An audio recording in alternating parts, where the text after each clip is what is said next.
At TVC News, wherever the big news story is happening, we're geared up to break it. Good morning, and thank you very much for joining us. I am Yori Folari, and well, the news of the moment is, of course, the tensions between, Hausa Fulani cattle breeders and, farmers in their path. Now, the meeting that was held yesterday in Oyo State, Akure, it appears, when you look at it, it was a positive, fruitful meeting, at least, But before we get to there, Mr. Tony Ofoyeton is our guest in studio this morning. He is DG of International Institute of Professional Security. Tony, as always, thank you very much for making time for us. Thank you, Uncle Yori. Good morning. Indeed, sir. Good morning, Nigerians. Indeed. And we shall be, we'll also be getting remotely from over in Oyo State, former Commissioner of Police Fatai Owosheni, Special Advisor on Security to the Governor, as well as Mr. Taiwo Adisa, Chief Press Secretary over there. So that's the way we shall be going this morning. Cheering news in these tense and difficult times, might you say, at least going by some indices of MACBAN, that is Miyetti Allah, and and farmers meeting together. They've agreed that free-range grazing must be stopped. Night grazing also banned. At least those would be very front and center areas of tension. How would you assess the outcome of the meeting, Tony, from a security perspective? Well, from the perspective of peace, which is security. Yes, I think it makes sense. But if we look antecedently, it's not the first time you'll be talking about banning of grazing. It's not the first time. Untoward practices. Yes, it's not the first time. It's not the first time you also be talking about peace meetings. But the issue will be to what extent will they obey? That is one. The level of compliance is very important because you see this high level of bravado and impunity, maybe because of the level of an exposure of the boys that are asked to rear the cattle, and backed up with the fact that they also have the high and the mighty backing them up. If you look at this committee you are talking about now, the cattle rearers are not there. No, but I was going to say that they've also agreed that they need to set up a standing committee in all the states to ensure harmonious relations between farmers and cattle breeders. If you want to kill any project and vision in Nigeria, you put up a committee. So let's leave the issue of committee out of it. We've had avalanche of committees. Committees build white elephant projects in this country. The main thing is the mindset of the cattle rearers themselves and the sponsors or those that own the cattle. What will be their mindset? Now you are talking about ranching. Are they truly ready for ranching? Then the state government should also be able to help in one way or the other.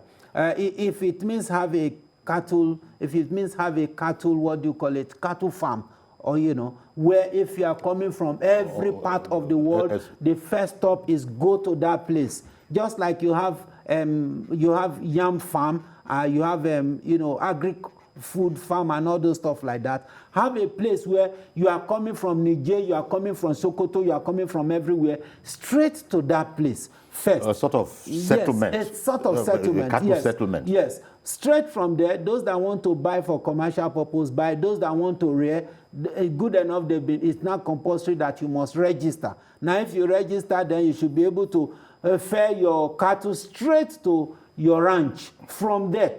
But a situation where everybody goes to anywhere, how are we so sure that in another 1 year time there will not be? Yeah, which has been the problem because it would appear that MACBAN, Miyetti Allah Cattle Breeders Association of Nigeria, for a long time, they know their ways, their traditional ways through the decades, and apparently are reluctant to come into what is being referred to as the modern way of doing this business of cattle breeding. It's not a matter of being reluctant, it's a matter of the political will. It's the body language of the presidency that the Miyetti Allah is looking at. If the presidency says that, look, enough is enough, definitely they don't have a choice. The presidency. For goodness After all, the sake, president is the grand patron yes, yeah, of Miyetti Allah. Allah. Yes, well. So you look, and the president even ranched his own cattle. Yes. So you should be, now you have preached with your own conduct. You should be able to give them instruction to follow what you have done. NIM, for example, no average Nigerian was not interested in doing all those. But when government was interested in, look, you have to do it. Look at the way everybody is rushing. The same thing. It's a matter of body language. It's a matter of, to what extent is the presidency truly interested in cattle ranching? Because if you are interested in cattle ranching, you won't come with the idea of Ruga, with the idea of cattle colony and different this thing. Which were suspended upon an outcry. And, thank you. Upon a public outcry. Upon public outcry. We can join Mr. Fatai Owosheni. Mr. Owosheni is a retired commissioner of police and is a special advisor to the Oyo State governor on security. Good morning, Mr. Owosheni. Thank you for joining us, sir.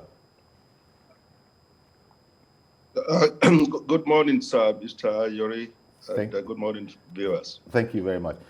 Let me take your perspective, if you will, on the resolutions arrived at yesterday. Are we on the right track? Things like free-range grazing must be stopped. Night grazing must be stopped. Committees to be set up in all the southwest states to ensure harmonious relations between, farmers and herdsmen.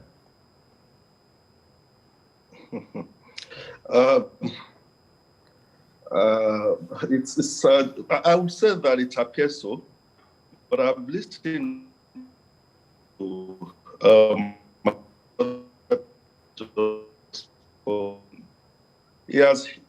we first must solve the challenge of mistrust. Everyone that was there yesterday, how much of trust do they have for each other? Mm-hmm.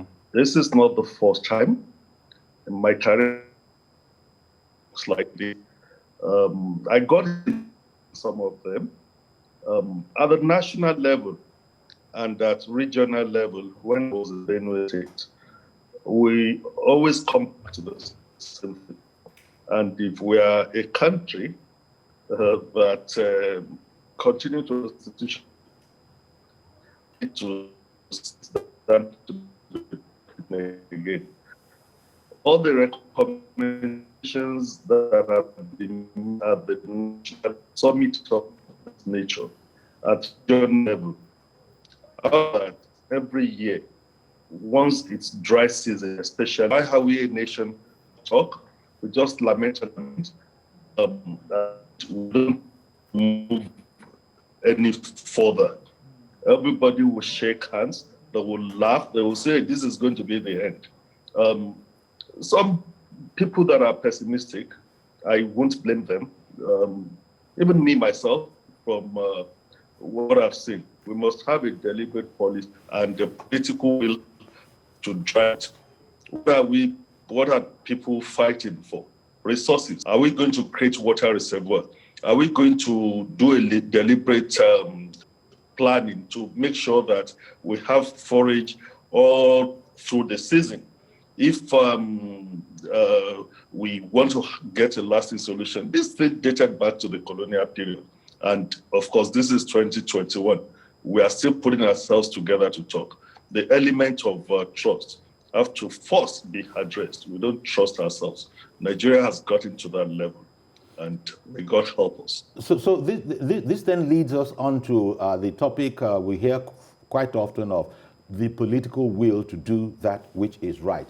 As people are moving, as all these people are meeting, we were hearing yesterday that the presidency was driving talks. We've said that the president himself is the grand patron. He has cattle himself. So he has the honorific title of a grand patron of Miyetti Allah. So, they identify with him. Now, we hear about this political will to do the right thing.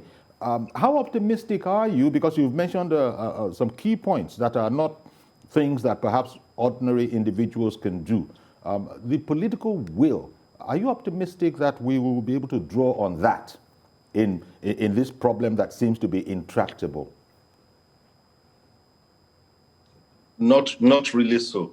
And I'm talking from what I've seen, what I've gone through in service. When we do things and we don't realize that governance are continuum. Everything that we do is tied to the tenure of whoever that is in power. All the people that were there yesterday, some of them are ending their terms in another 2 years. Some will continue, and it doesn't follow that they will still be on the same table. Even the characters, that is the stakeholders, the critical elements, leadership problem. You have different versions of Macban. Some will come and say that, oh, they are the good Macban. You should come and be talking to us. They do all these things to collect money from political leaders. In as much as avarice, greed, corruption are the things that will drive. I can bet you that some of the people that went there would be waiting for some of the governors to give them transport fare and all those things. Some of them, the commitment, the level of commitment is tied to how they can use that to fester, their political leanings and gains. And while some of them, what they are there for is, so after the meeting, the governor that hasn't seen us before has seen us. We want to meet him later. And everything is about money. Everybody wants to take from the government purse. If we are decisive, if we are truthful, these things are businesses. Farming, pastoralism, these are businesses. You must also invest in to a certain level in all these things, not to wait for government alone to drive it. Yes, government initiative is involved. When I was in Benue State, some of the Macban people say, oh, yes, government subsidized fertilizer, so they should also subsidize forage for them, and how to do water reservoir and all those things. We don't seem to be sincere. That is the truth of the whole thing. We must overcome the challenge of mistrust. Okay, then. Let me bring this to Tony. You just heard where the special advisor to the governor in Oyo State, he has his doubts as to our sincerity of purpose. Yesterday at the meeting, people were clapping when we got to the area of nobody is against any Fulani or any other person for that matter. It's about criminals. Wherever the criminal comes from, we are all opposed to that. There seemed to be clapping all around because everybody had to clap at that, But regarding this matter of sincerity of purpose, Tony, because one keeps on reading the press. Professor Wole Soyinka was speaking a few days ago, and he said just couldn't understand how this simple matter is now being made into rocket science / brain surgery science. That is a simple matter if we wanted to deal with it. What do you think are the impediments? What are the impediments from your point of view as to why this matter can't be handled so we do the right thing? I think the essay has spoken almost everything, sincerely and objectively. It still boils down to whether we are truthful about. There's no way. I was but not we give the impression. No, we give the impression that we want to solve this problem. I was not expecting this laughter, clapping, and all those stuff like that after a sensitive meeting like that.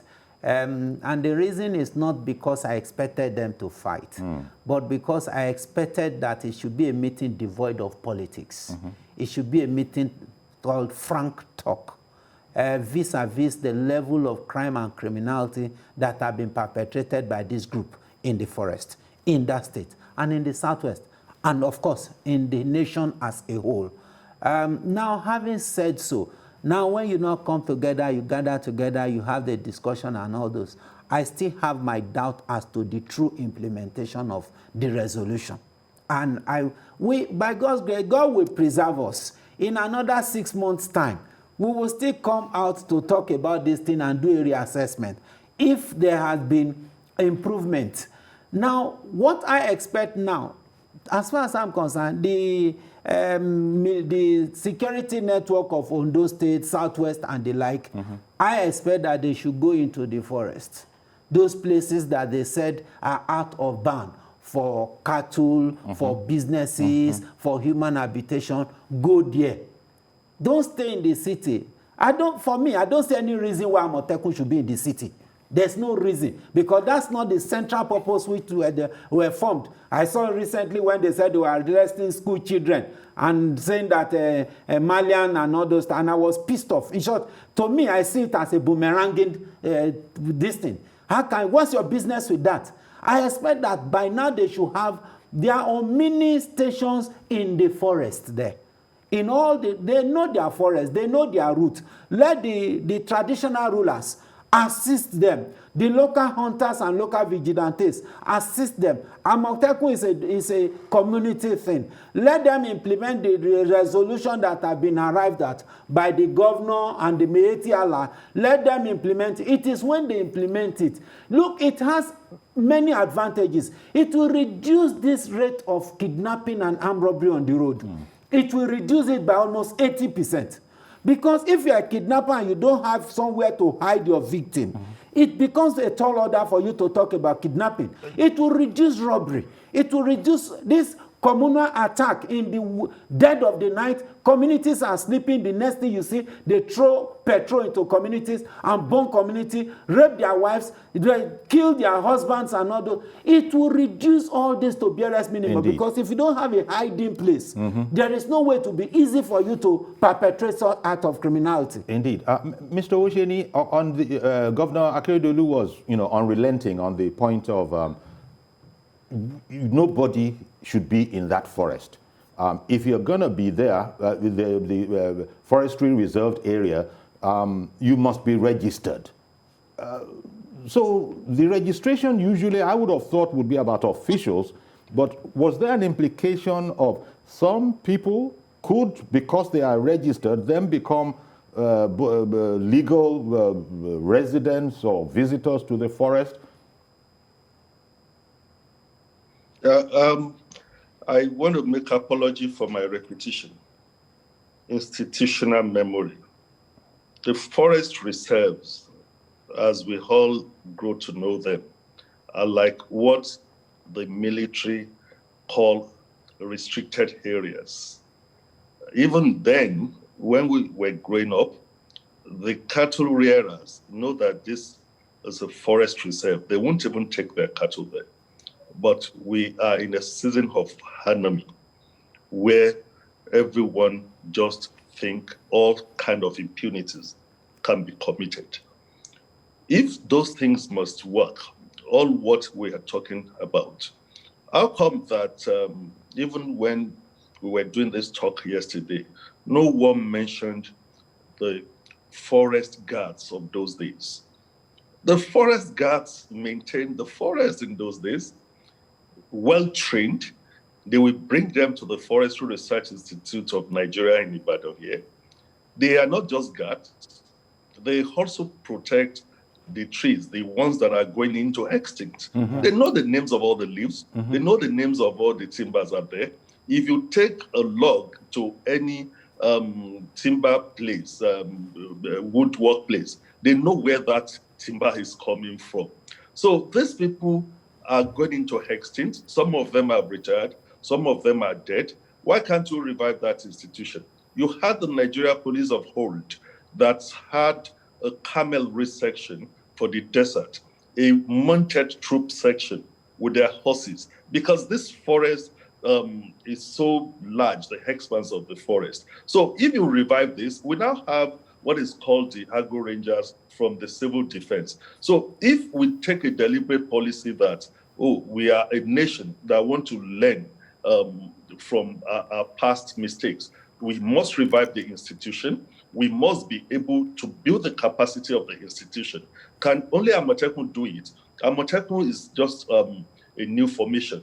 They would still need more and more training to get there. Are we going to train Amotekun on how to ride horses? And some of the forests that by one decree or by one act of the parliament had been taken over, and they are now turned to ungoverned spaces. Who is doing anything there to make government presence, available there? We take over all these forests, all these farms that people were using for their farms that they were hunting, and yet we have not used them for the past 15, 20 years that we've acquired them. Some political elements leaving the office, they will just go to one forest and allocate it to themselves.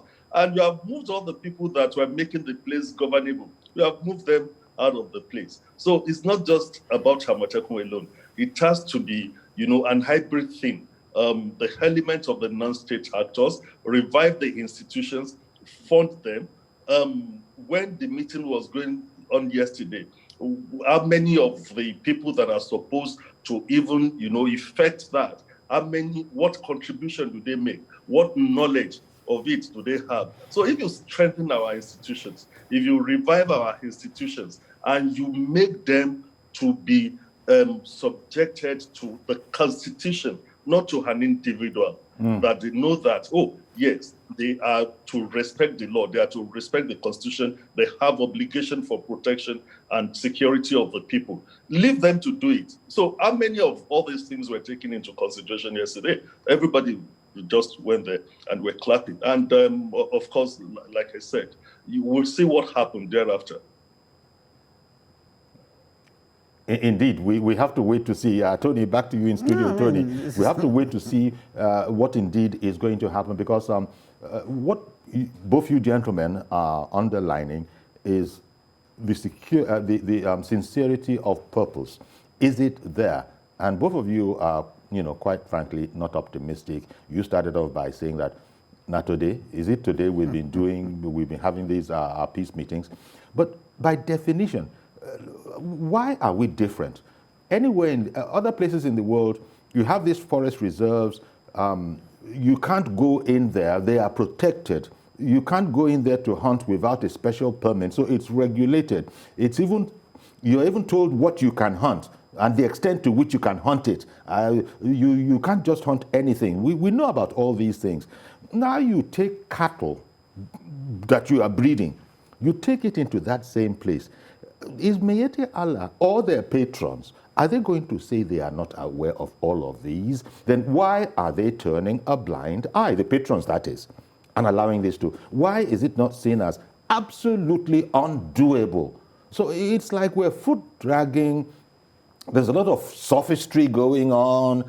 And as Mr. Oshene was saying, and as everybody saw, there was a lot of clapping. You had said that that is not the kind of, there was a lot of clapping and almost like backslapping. I don't know, again, to refer to paraphrase Wole Soyinka, who said that, why has a simple problem like this, why are they making it this difficult? And he cautioned that he was very, very concerned and hoped that this didn't lead to a big problem in our society. I hope so too, because if you look at what is happening in Oyo State, that we seem to be handling with some element of kid bluff. The truth is that we really sincerely hope. The Ondo State's approach is that of a legalistic approach, in juxtaposition with that is in Oyo State presently. And if you also look at the fact that this young man who is at the center's house was said to be recently burnt and all those stuff like that. But you see, the issue is, why are we just like this? And now whether why did a presidential spokesperson like Garuba Shehu say what he said? Was he just speaking for himself? And because he's a presidential spokesman, so you imagine he's speaking the mind of the presidency. Very well. One can't think of that as the mind of the presidency. Well, that is your own assumption. The reason why I said so is, if it is not the mind of the president, the president will know what to do. You don't speak what the president do not intend that you should say, and you are still in office. It doesn't work anywhere in the world, anywhere. When you are that highly exalted position, so Garba Shehu should have been fired. He should have been fired. Yes. You know, considering how incendiary. If he's not saying the mind of the president, by now he will be in his private office, not in Aso Rock. So let's settle that. I understand that, okay, we'll try to balance the whole thing up, but it is left for Mr. President to come and say he didn't say my mind. Yes. But for now, the nexus are there. Miyetti Allah is coming all out, all of a sudden, because of these two events. Now they are driving straight from Abuja to Oyo State. The IGP and the Commissioner of Police and the like, they settled that of Oyo State.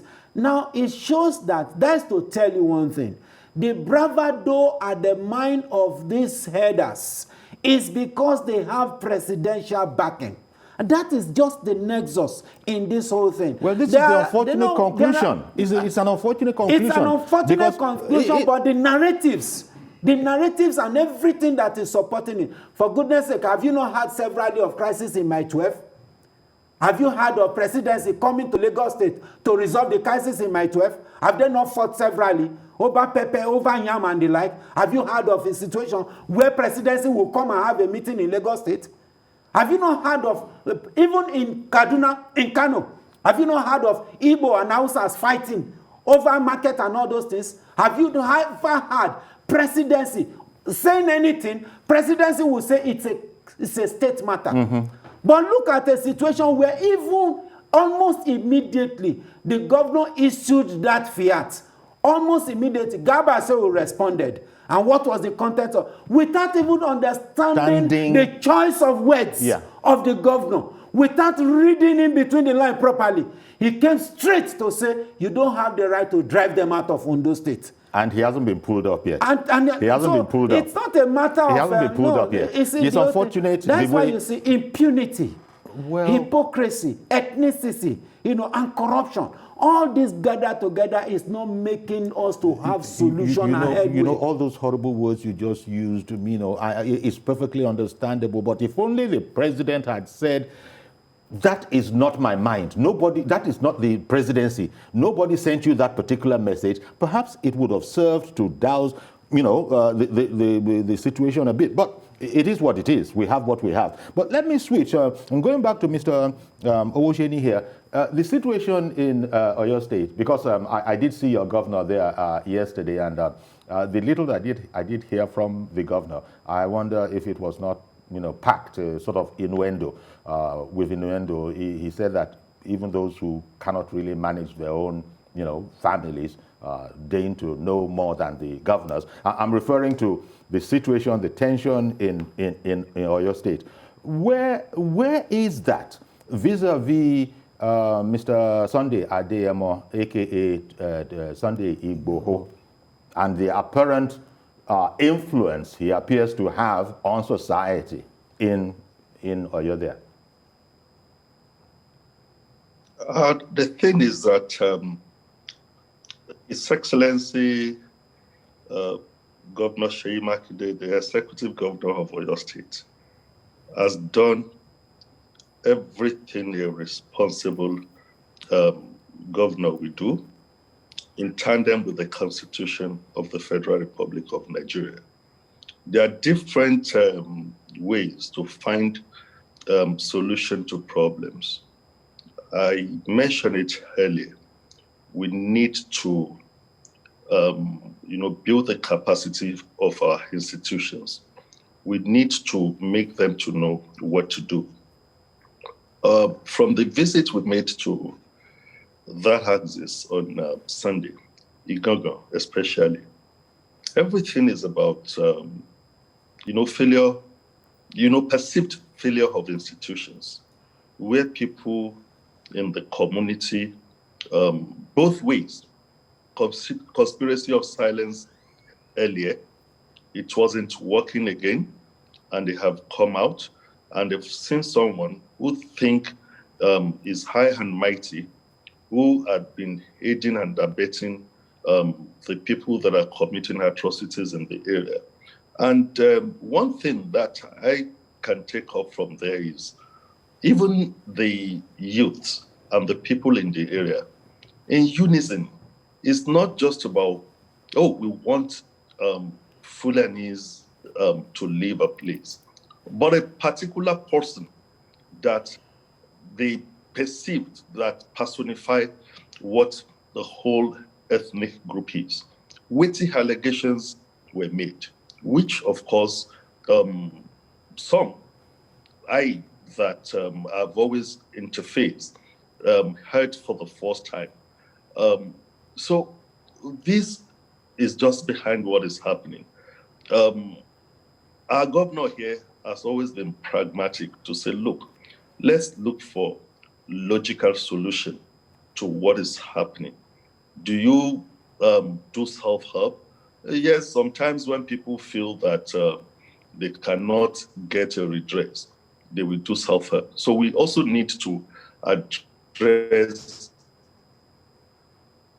the whole gamut of the criminal. They were hearing for the first time somehow that most of the kidnap cases, murder or what look like assassination that are taking place there, that the police actually made arrests. And arrests that are not just flimsy arrests, arrests where victims had come out to identify, to say, this is the person that was with me in the bush. For one reason or the other, maybe some of the suspects have not been paraded because sometimes you don't want to let your guard out so that the other elements we are looking for will not run away. Some of the cases are already in court and the suspects are remanded in custody. For some reason, some of the victims will even say, no, I don't want to bother myself. After all, this case will go on for the next 3, 4, 5 years. So it's a complex thing. And that is why the state, and especially the executive governor, had come out to say, look, we're not fighting a war. We have memory. It used to be wild, wild west. It started in Ibadan. For some of our elders in Yoruba land that will not remember that, what are we going to gain from that? To start another ethnic war? Any Jauba, ni wọ́n pè lọ́lẹ̀. And tó bá dẹ̀ ti rí wàhálà rẹ̀, some people will understand what I'm talking of. Indeed, Mr. Osheni, I beg your pardon. I'm going to interrupt you now because I have to go off on a break. Thank you very much. I'm sorry for interrupting you. I knew there was a sort of a delay, a gap. I've got to go on a break now. We'll be back and then we'll continue with you. Please stay with us. TVC News first with breaking news. We cover the big political stories in Nigeria, but people want more than just politics. Business news, sports, naturally, but you need news to live by also. Stories about education, health, personal finance, and hey, even lifestyle news. Newspaper reviews, travel news, and much more. Nigeria. It's more than just politics. It's life. Start your day with us every weekday. TVC News Breakfast. First, fast, balanced, and accurate. TVC News first with breaking news.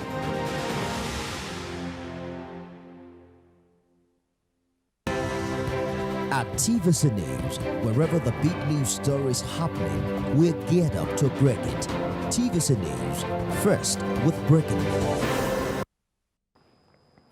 Okay, then, welcome back. And we have with us still on the line, that is on Zoom in Oyo State, Mr. Fatai Owosheni, Commissioner of Police, retired and Special Advisor to the Governor on Security. Mr. Owosheni, you were just explaining to me, I brought up the matter of Sunday Igboho, and you were sort of putting it into context. The Governor, he's proceeding with due process. The Governor has a bird's eye view of the situation, and so on and so on, which I understand. How much stock can one place on what we are seeing on social media that Sunday Igboho's house was actually torched overnight, and if there's a sort of strain in relations between the gentleman I've just mentioned and the state government?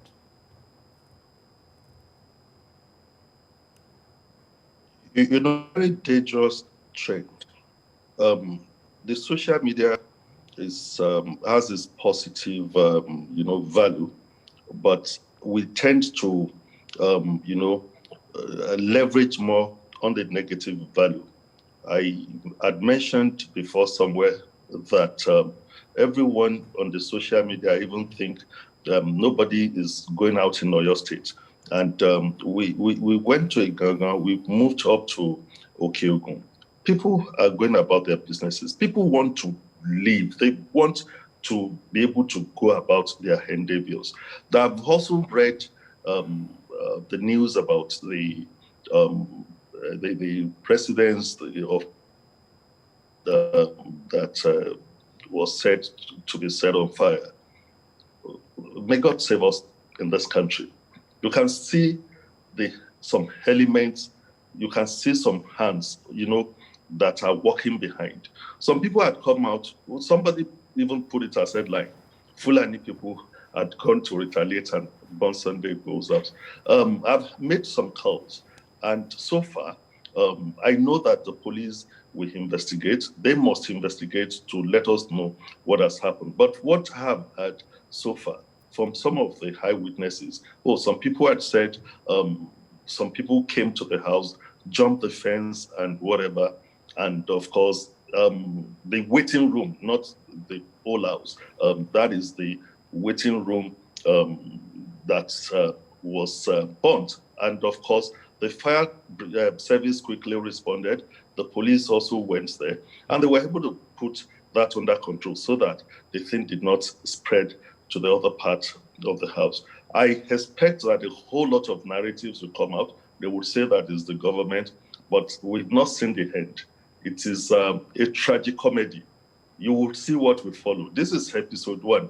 The next thing you will see some of our so-called big men, some of our so-called big politicians. They will turn that place to a Mecca now, and they will be making statements. Everyone is aiming at 2023.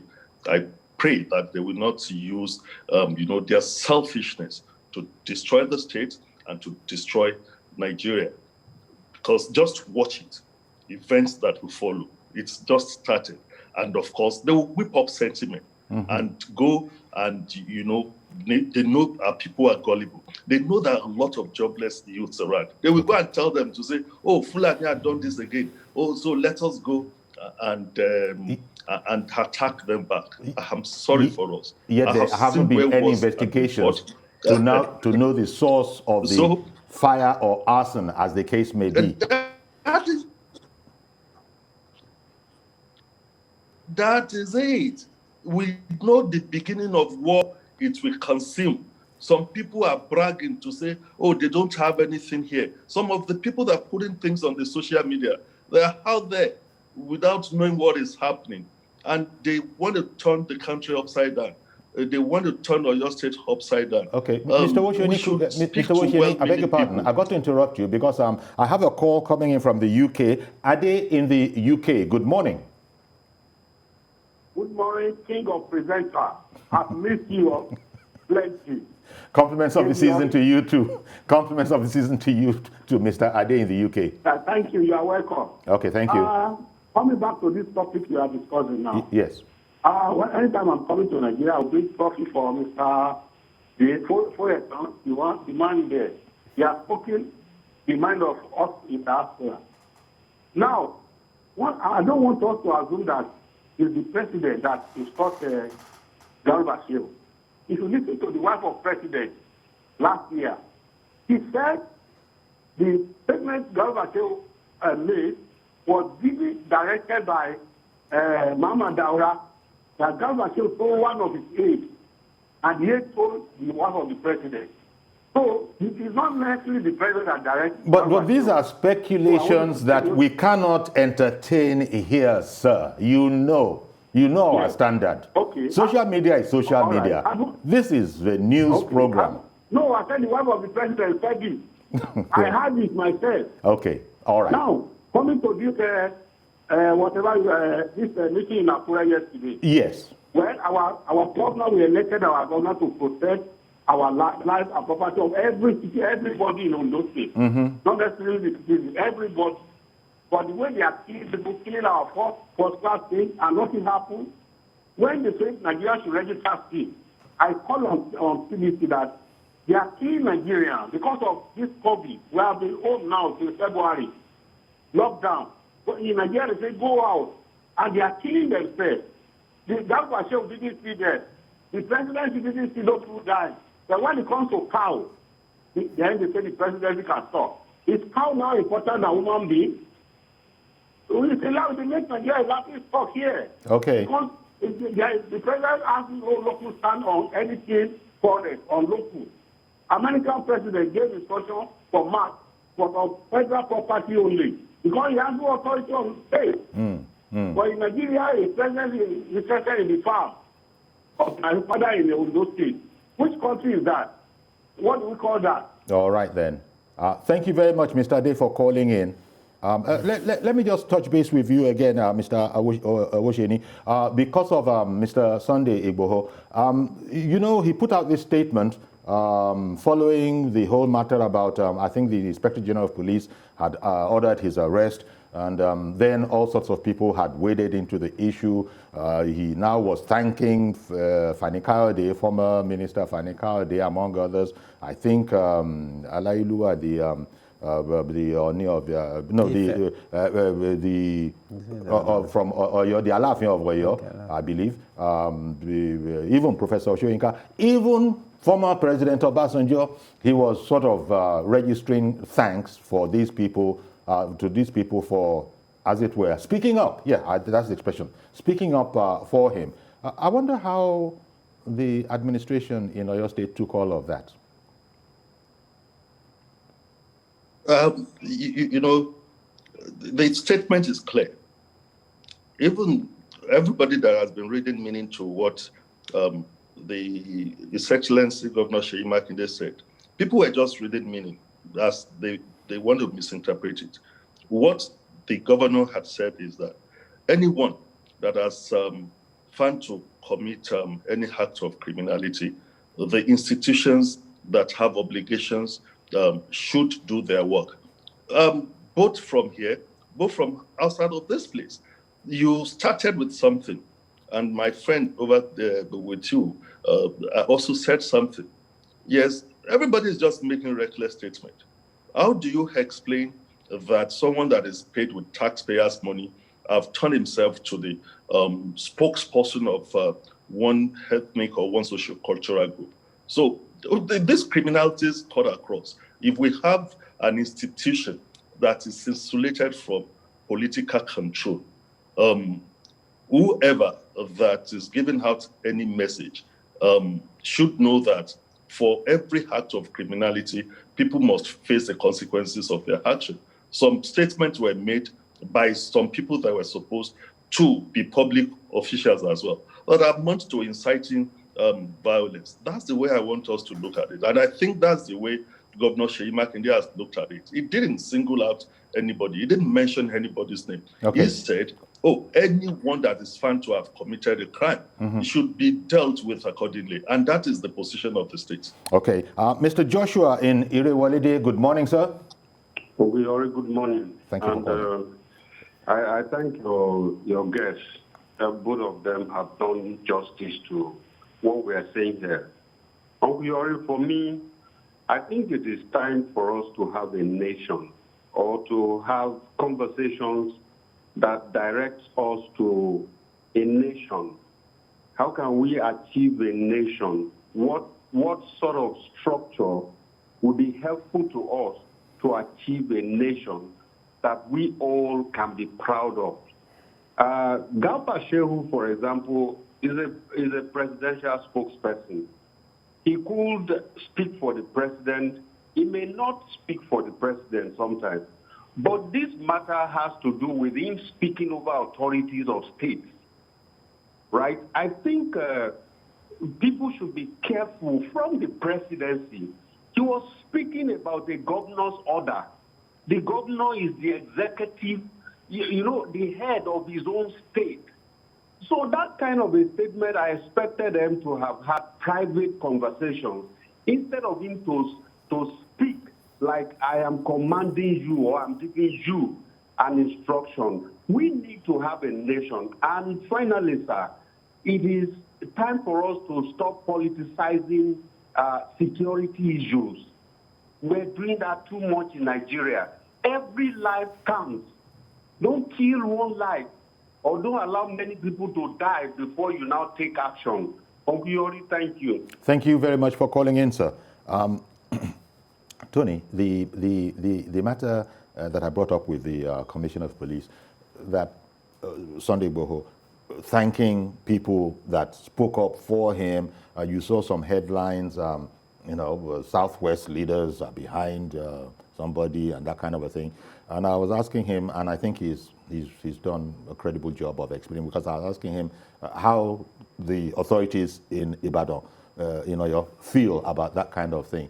But still, it is there. If it is factual that former President Obasanjo, is included in those who had spoken up for him, and other janko, as we say, in other words, other VIPs have spoken up, and every one of them is aware of the whole principle of being lawful, due process. There are procedures. So I don't know what your thoughts would be on this kind of a situation. You see, the issue of them speaking up, it's not to the extent of it's not to the individual. No, not even the act of condoning any act of illegality from him or from any other person. Like the commissioner had said, there is no society, there is no dignitary that will come to the public and support any act of illegality. And let's just make that as a fact. Okay. But you see, there are approach to this whole thing. The IGP, on hearing that Igboho went to the Seriki, there was altercation and the like, the first thing you did as an IG was to order for his arrest. I think that unnaturally, it speaks volume. It speaks bias. That's just the first thing. It speaks bias. Doesn't seem fair. He's not the first person that will order people to leave. In short, there was a press conference where Igbos were ordered to leave. That's right. In the North. Yes. Were asked to leave. It was a press conference. And none of them were arrested. Were arrested. So it's as simple as that, look, when the burner is very hot, you don't heat it the more. So that statement on its own was too spontaneous, more or less like emboldening whosoever had perpetrated any, or supporting the Fulanis and the like. And that was the reaction upon which they would say, we will talk to the IG to withdraw that statement. Okay. It's not a right one and all those stuff like that. I don't think they would have come out to say, hey, we are hailing you. No, they won't do that. Okay. But to the extent that IG, even if you have to do anything, can you look at it from this angle? The tension is very high. Why don't you leave the issue of arrest? Because if you have to arrest, you arrest the Seriki and arrest Sunday. Both of them must be arrested together. Or alternatively, invite both of them. Listen to both of them. There are weighty allegations that this man has laid against the Seriki. The allegations are so weighty that if there's anybody to be declared to be arrested instantly, it should be the Seriki. I hope you understand. As far as I'm concerned, I think it was a balancing thing. Okay. Good morning, Mr. James in Jos. Yeah, good morning, sir. Thank you for calling in. Yeah, thank you, Uncle Yori. My take on this matter is that the government should try to do the needful. If the government do the needful, all this problem we are talking about will not occur. Let the government by themselves fish out those people that are causing this problem, period. If the government did that, there will be no any problem. When people cannot go about killing people and you expect people to keep quiet, the government is not doing anything, the security agents is not doing anything, and you want people to keep quiet and start looking, raping women, destroying farmland. The government is the cause of this problem. The government should be held responsible. Because even the Fulani herdsmen, some people rustle their cattle, and nothing is done about it. When they report to the security agent, the security will say, okay, don't worry, we'll do something about it. And there is nothing done about it. That's the end. And the same thing, that because of that, the Fulani herdsmen will they take law into their hands. And the same thing applies to the farmers too. The innocent will be killed.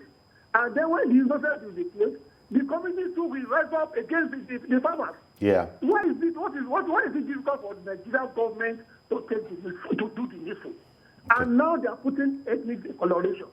And so if anybody says that the government is siding the herdsmen or Fulani herdsmen, the people are right. Because when you rise up and you say, the governor says something and you are saying another thing. It's a whole government spokesman. Okay. Eh? Okay. And he's saying another thing. And you're telling us, making us understand that the Fulani people are his people. Okay. Thank you very much for your call. I've got to interrupt you now. Thank you very much. Mr. Oshini, you started off, somewhere in the beginning there, Mr. Oshini, you were explaining that contrary to impressions that might be circulating, Oyo, State is peaceful. Its people are going about their business. The tension that we're talking about doesn't really translate the way social media is making it. I just wanted to be sure about that. Vis-a-vis Igboho being in town, him appearing to have all the influence to be making the kind of statements he was making in a crowded environment. Now his house hasn't been torched, but you've explained, you've put that in context. I just wanted to go over again the whole matter about the way people are feeling in Oyo State from a security point of view. Thank you very much. Exactly what I've said. From Ibadan to Irua, to Igangan, Igano, Otu, Akure, Tede, and all those places. We were there on Sunday. And the irony of it is this.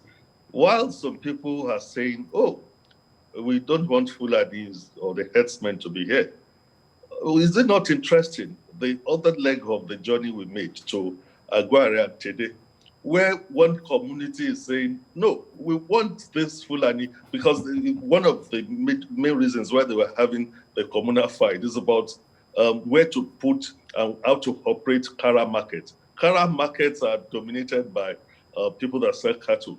And one community is saying, look, we want the Kara market to be here. And meanwhile, some other people in Oyo State are saying, no, we want Fulanis to go. It's so sad the way opinion molders have used the social media, leverage on the gullibility of our people.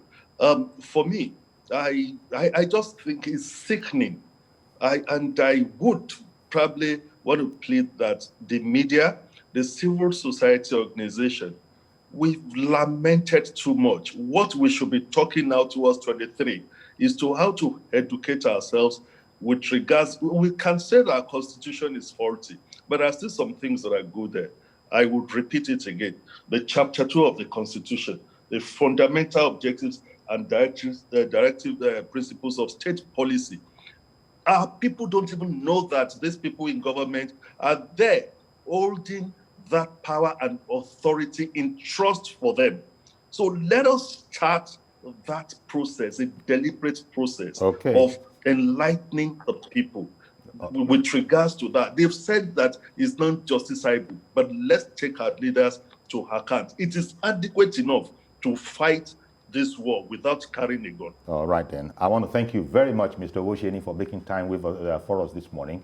It's been quite, revealing our conversation with you. Thank you very much. Thank you so much. Okay, then. So, Tony, we live, both you and Mr. Oshini said that this is not the first time we've had these kind of meetings that we were all looking forward to yesterday. But at least there's always a first time that it won't be the way it has always been. And I suppose everybody has to keep their fingers crossed that somehow that elusive will, political will, to do the needful, to do the right thing, as Professor Shoyinka was saying, that a simple thing, to just go ahead and do it, maybe this will be the time. We have to be optimistic so that we won't be accused of being a defeatist. Yeah, I believe in optimism, and I also believe that the government should put in machineries in motion that would help bring peace and sustain peace. Sure. And one of such is, you know, when you talk about, you know, sincerity on the part of the government, there's high level of breach of trust. The people don't seem to trust the government. So you see multiple interpretation as to all policies, no matter how genuine it is that the government is bringing. High level of education also. I think all this together will make a big world of difference. So our thanks to you, Tony Ofoyeton, Director General, International Institute of Professional Security, and our thanks also go to CP retired Fatai Owosheni, Special Advisor to the Oyo State Governor on Security, for joining our program this morning. Thank you both, gentlemen. It's my pleasure. Indeed. So that's our program today. Please join us tomorrow for a fresh edition. I'm Yori Fulani. Bye-bye for now. At TVC News, wherever the big news story is happening, we're geared up to break it.